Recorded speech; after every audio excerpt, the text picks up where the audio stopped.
네, YTN 라디오 김영수의 더 인터뷰 국회 썰차 용의로 4부 출발을 하겠습니다. 앞서 추경호 전 원내대표 영장 기각 이야기를 좀 나누다가 전하는 말씀 들었는데요. 계속해서 김준일 평론가가 관련 이야기 좀 더 해보겠습니다. 네, 그러니까 뭐 강찬호 의원이나 김용남 전 의원께서 하신 말씀들 우려들 저도 어느 정도 공감을 해요. 근데 이제 저는 주목하고 있는 게 여론의 변화입니다. 그 중앙일보가 한국갤럽의 11월 의뢰에서 11월 28일, 29일 양일간 전국 1,002명 전화면접 조사한 게 최근에 나왔거든요. 거기에서 내란 전담 재판부에 대해 찬반을 물어봤어요. 찬성이 46, 반대가 37이에요. 그런데 9월 넷째 주 한국갤럽 자체 조사를 그때 한 거를 보면은요. 그때는 찬성이 38, 반대가 41로 오차범위 내지만 반대가 높았어요. 딱 두 달 만에 찬성이 38에서 같은 한국갤럽이잖아요. 38에서 46으로 8%포인트가 늘었고요. 그리고 반대가 41에서 37로 4%포인트가 줄었습니다. 그러니까 지금 오차범위 밖으로 지금 찬성이 높아요. 왜 이런 일이 벌어졌냐. 민주당이 이게 선동만 해가지고 지금 국민들이 싹 홀라당 넘어간 거냐. 저는 그렇게 보지 않아요. 그러니까 지금 재판부에 대한 사법부에 대한 불신이 굉장히 커지고 있다. 그 여러 가지 이유가 있겠죠. 그러니까 뭐 예를 들면은 지규현 판사에 대한 불만들 그리고 뭐 무슨 룸사롱에서 접대 받았다라는 거 그거 공수처가 영장 쳤는데 판사가 기각을 해요. 자기들끼리 뭐 기각하고 감싸주는 거 아니냐 뭐 이런 거부터 해가지고 지규현의 뭐 어떤 재판에 대한 불만들 뭐 등등등 해서 굉장히 많은 사법부에 대한 불신들이 지금 쌓여 있다. 이것들을 민주당이 모를 리가 없는 거예요. 지금 포착을 해서 더 강하게 지금 압박을 하는 거고 그래서 저는 뭐 우려들에 대해서는 있지만은 이거는 할 수도 있다. 라고 생각을 해요. 그러니까 그거를 근데 1심부터 하는 거는 이미 무리고 2심은 이미 어느 정도 서울고법에서도 지금 일반 형사재판하고 같이 하지 않고 내란 전담으로 지금 하겠다라는 거잖아요. 합의점이 저는 충분히 있을 수 있다. 국민들이 이렇게 강하게 원하는 부분이 있다라면은 어느 정도 조율을 해서 저는 할 수 있다고 봐요. 그래요. 이달 중순쯤에 본회의를 통과하게 되면 바로 이제 법이 지금 여론으로 그렇게 하자면은 저 이재명 대통령 재판 다시 받아야 되는데 대통령 돼도 받아야 된다는 여론조사 방송 3사 출구조사에서 63% 나왔습니다. 그럼 그것도 그렇게 해야 되나요? 그리고 재판과 원래 여론이 가장 대립되는 원래 그거예요. 대부분 재판이란 것은 절차를 따져야 되고 피고인 얘기도 많이 들어봐야 되고 그런 거기 때문에 당연히 그 피고인에 대해서 여러 가지 분노가 높을 경우에 그런 여론이 있는 거예요. 그런데 그런 여론은 흥분돼 있는 것이고 또 어떻게 보면 바이어스가 있기 때문에 최대한 냉철하게 해서 객관적으로 들어보고 법의 심판을 왜 하겠다는 것이고 법의 심판을 해야 되는 이유는 안 그러면 자력구제로 가거든요. 자력구제로 가면 정글이 됩니다. 그렇기 때문에 법원이라는 게 생긴 것이고 법원이 정치 권력으로 독립돼야 되는 이유가 있는 거예요. 근데 그걸 가지고 지금 뭐 단지 그 몇 개월 사이에 몇 프로포인트 올랐다 내렸다 이런 걸 갖고 한다는 것 자체가 어불성설이며 그다음 우리 헌법상 사법권은 사법부에 속하는 겁니다. 그런데 이런 거에서 지금 자기 마음에 안 든다고 사실상 판사 쇼핑하는 것과 다름이 없고 두 번째 지금 기간을 세상에 뭐 3개월 이런 식으로 한다는데 이거는 진짜 말도 안 됩니다. 재판이 무슨 패스트푸드입니까? 이게 재판하다 보면 여러 가지 문제도 새로운 이 의견도 나오고 새로운 어떤 증인도 나올 수가 있고 하기 때문에 최대한 많이 들어보고 하는 거예요. 얼마 전에 노웅래 의원 이번에 돈 문제 현금 긁는 소리까지 나왔다. 그 무죄 나왔잖아요. 무죄 나온 이유가 뭔지 아세요? 그게 죄가 범죄 자체가 부정된 게 아니에요. 그거를 수사하는 절차가 잘못됐다 그래서 판사가 무죄 때렸습니다. 아마 그거는 민주당이 환영할걸요? 그건 절차 때문에 그런 겁니다. 알겠습니다. 자, 그리고 이번에 그 관련 법글 가운데 법 왜곡죄 신설법이 있더라고요. 김은혜 전 의원께서 좀 설명해 줬으면 좋겠는데 판검사 또는 수사기관에 종사하는 이가 법을 왜곡해서 적용을 한다면 처벌이 가능하다라는 법이에요. 어떤 법이에요? 이게? 아니 내용이 말씀하신 대로 그건데 그 왜곡이라는 법 왜곡을 누가 판단하는 거예요? 그렇죠. 그러니까 그게 어려운 거죠. 결국엔 그거는 이제 기존에 뭐 검사가 됐던 판사가 됐던 거기서 판단할 수밖에 없는 것인데 다만 경찰 단계에서 이거는 법 왜곡죄에 해당한다고 수사를 개시할 수는 있겠죠. 근데 왜곡 그러니까 이게 통상에 우리가 늘 쓰는 단어가 갖는 의미가 있는데 그것만 갖고 이제 형사처벌을 하려면 보다 그 명확한 개념 규정이 필요한데 그래요. 이걸 왜곡이라는 단어를 어떻게 이거는 뭐 방법은 하나밖에 없어요. 여러 가지 사례가 나와서 판례가 축적돼서 이런 건 왜곡으로 볼 수 있다라는 사례가 축적되는 수밖에 없는데 사례 처음에 시작할 때 무슨 기준으로 하냐고요. 아니 그러니까 네.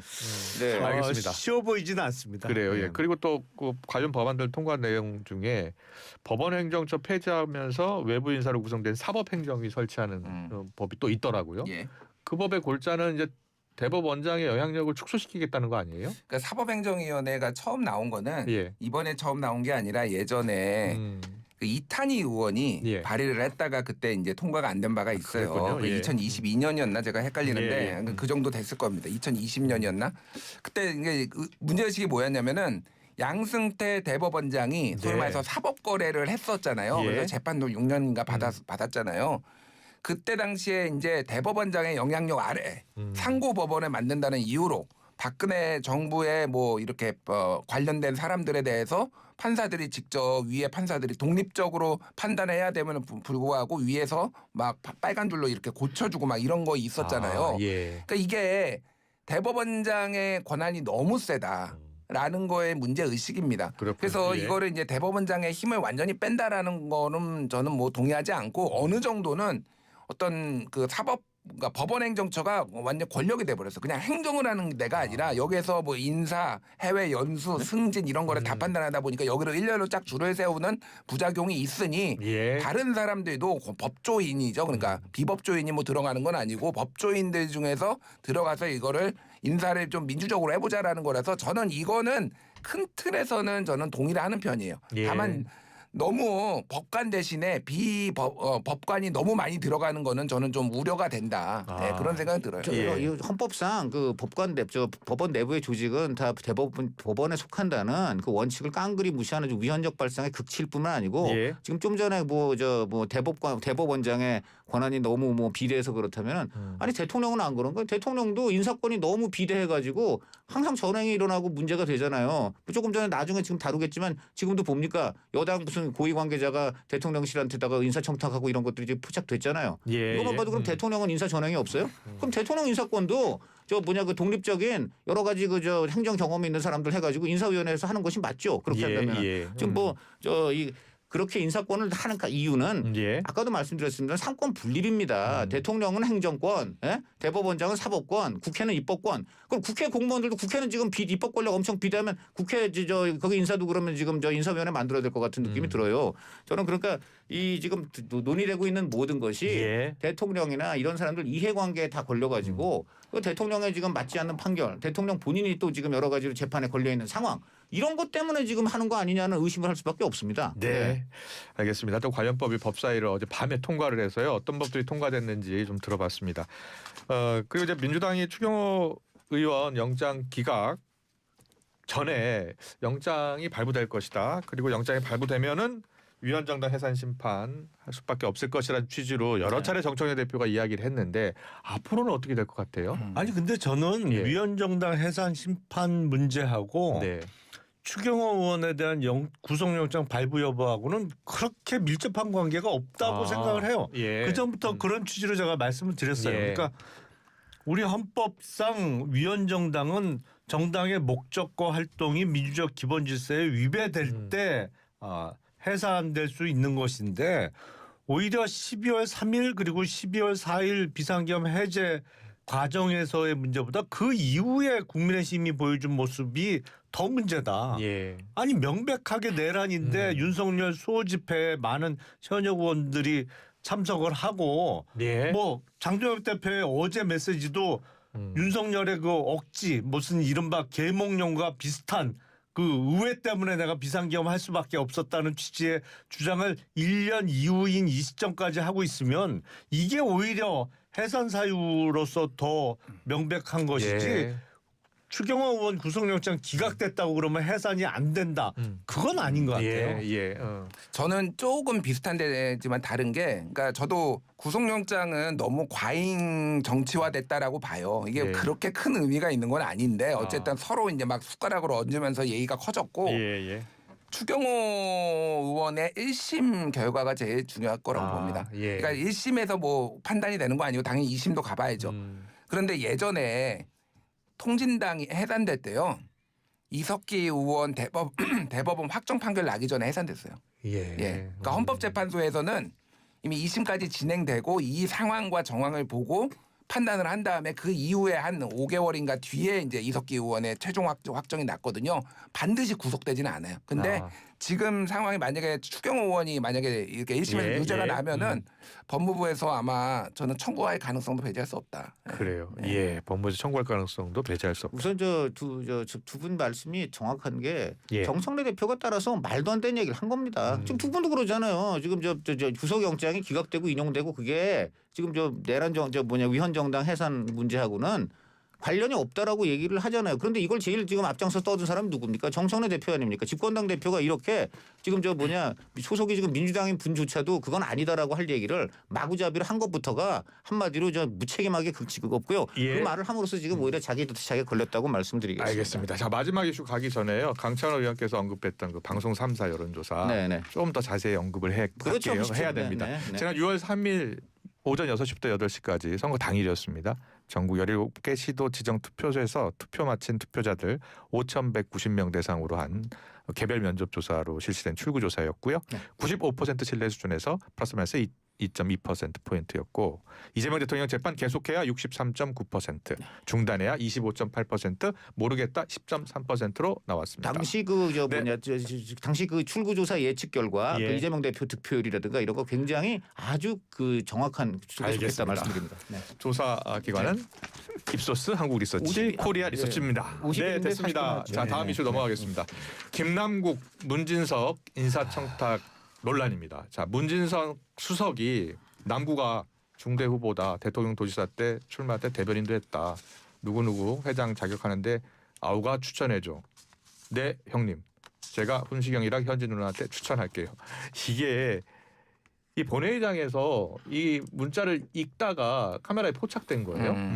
자, 이 세 분께 이 문자를 어떻게 보고 계세요? 일단 제가 먼저 이 짧은 문자 안에 얼마나 많은 함의가 들어있나요? 예.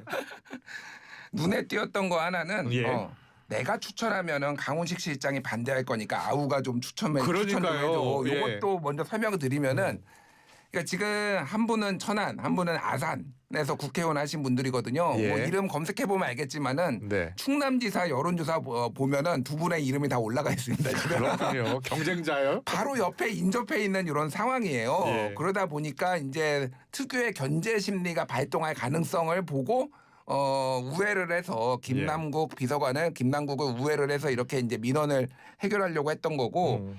뭐 보시면 알겠지만은 이제 이 논란이 되는 현지 누나와 훈시경 이거는 이제 김남국 비서관의 발언이잖아요. 김남국은 원래 그렇습니다. 김남국의 스타일이 어떠냐면은 쉽게 얘기를 하면은 다 형 원래 정치권이다 형 뭐 동생 하는 경우가 굉장히 많은데 특히 민주당 이제 운동권에 그 끈끈함이 있어서 김남국은 사실은 운동권도 아니잖아요. 근데 그냥 다 형이에요. 다 형입니다. 다 형. 저한테도 뭐 통화할 때면 형님이라고 해요. 저한테. 저한테 굳이 형님이라고 안 해도 되거든요. 그러니까 본인의 그런 스킨십이나 친화력이 매우 뛰어난데 이게 소위 말해서 밉지가 않은 거예요. 그러니까 그래서 대통령도 매우 김남국을 의원 시절 대표 시절부터 굉장히 편하게 했어요. 왜 그러냐면은요. 그냥 그러니까 이재명 대표가 되게 좀 무섭잖아요, 솔직히. 불편할 수도 있고 김남국 의원은 그냥 들고 들어갑니다. 대표님. 그래요? 자, 이거 있는데 이거는 좀 아닌 것 같습니다. 그러면 그래?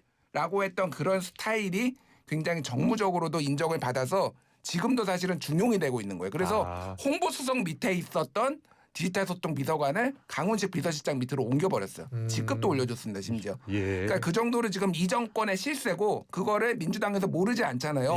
그러면은 김남국을 통해서 설득하면은 이게 된다라는 그 포인트를 민주당 의원들이 정확하게 알고 지금 문진석 의원이 들어왔다. 근데 문제는 이제 현지 누나죠. 현지 누나 여기 네가 왜 거기서 나와 이제 이게 지금 일파만파. 이거 부적절한 거는 뭐 제가 굳이 얘기를 안 해도 다 아실 테고 뭐 그런 맥락들이 있다 지금. 그렇네요. 여기서 이제 대통령 중대 인맥 이야기도 또 나오는 것 같아요. 문진석 수석도 중대를 나왔나 봐요. 좀 몰랐거든요. 한마디로 제가 볼 때는 이번에 중대한 천기 누설이 일어났다 이렇게 보고요. 그래요? 뭐 이건 너무나 부적절한 것이 일단 기본적으로 이렇게 인사청탁이 마구잡이로 이루어지는 구조였다 나온 거죠. 예. 네. 그리고 이 두 사람의 어투로 봐서는 이런 일이 한두 번 일어난 것 같지가 않아요.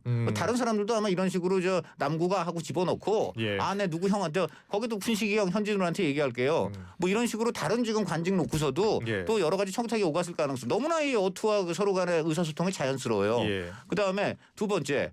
이 인사를 이렇게 청탁 여당 더군다나 고위 관계자가 인사 청탁을 한다는 것 자체도 문제고 그 자리가 자동차 산업협회인가요? 민간기관 아니에요? 민간기관인데 예. 민간기관을 왜 지금 여당 고위 관계자가 대통령실 관계자한테 청탁을 합니까?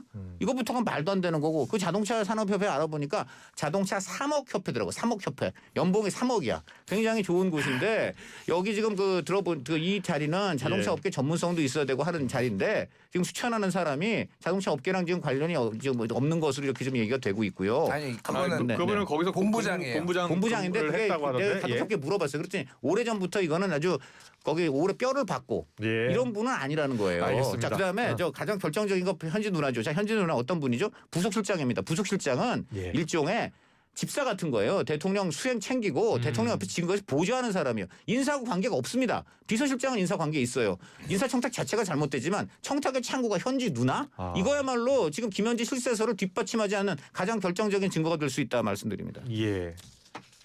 저는 뭐 크게 드린 말씀은 그래요. 예. 아니 제가 너무 이틀 크게 전에 보니까 예. 삼성전자에서 이렇게 2번 접는 그래서 아. 이렇게 펼치면 태블릿보다 화면이 더 커지는 트라이폴드 폰을 만들었더라고요. 예. 문진석 의원님은 그 폰은 사지 마세요. 트라이폴드 폰은 아니 절대 사지 그런데 마세요. 이게 잊을만 하면 항상 그 본회의장에서 문자가 계속 공개가 되잖아요. 의원들도 알고 있을 텐데. 네. 예. 보안 필름 좀 붙여라 제발 보안 뭐 이런 필름 얘기 좀 좀 드리고 되겠네요. 싶고 이 두 분이 지금 예. 어떤 의미에서 인사청탁을 하되 아니, 절대 들리지 그런 말아라 얘기가 이런 건 아니에요. 맨날 걸리는 국회의원들이 여야 가리지 않고 있으니까 또 그런 여야 거고 가리지 맞아요. 않는데 몇 예. 가지 네. 뭐 팩트 체리따봉 생각납니다. 그건 물론 그때는 그걸 예. 비판했죠. 팩트 얘기를 하자면은 일단은 연봉은 한 2억 원대, 2억 3천 뭐 이 정도 그 되는 정도 걸로 됩니까? 언론들도 정정을 했어요. 그건 뭐 중요한 건 아니고 저도 그럼 정정할게요. 이게 예. 원래 초대가 기아자동차고 2대가 현대자동차 사장, 3대가 대우자동차 사장 사장들이 하던 거예요. 예. 2011년부터 산업통상자원부, 뭐 지식경제부 여기에서 관료들이 가기 시작했어요. 그거는 예. 이제 외국계 회사들이 많아지면서 이거를 국내 기업의 사장이 하기 어려운데 그러니까 산자부 관료 몫이었어요.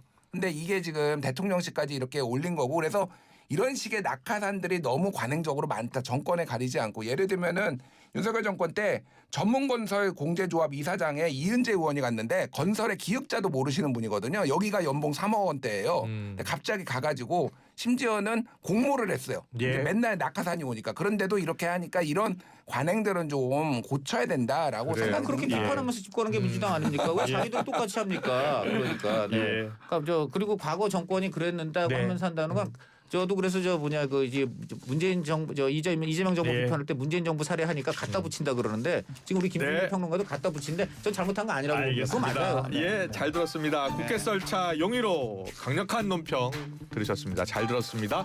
다음 주 목요일에 뵙겠습니다. 고맙습니다. 감사합니다. 감사합니다.